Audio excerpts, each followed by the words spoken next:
అంటే వాడొద్దు కదా, అందుకని నేను ఈ పారాషూట్ అడ్వాన్స్డ్ బేబీ ప్రోడక్ట్స్ వాడుతున్నాను అనమాట మా పాపకి.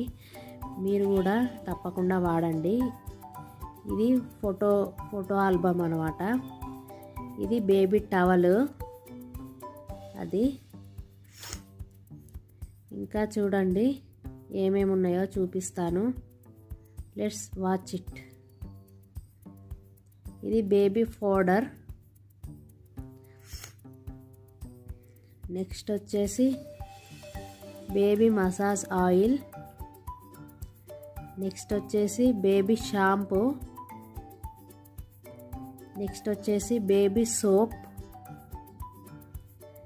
నెక్స్ట్ వచ్చేసి బేబీ లోషన్. నెక్స్ట్ వచ్చేసి బేబీ క్రీమ్.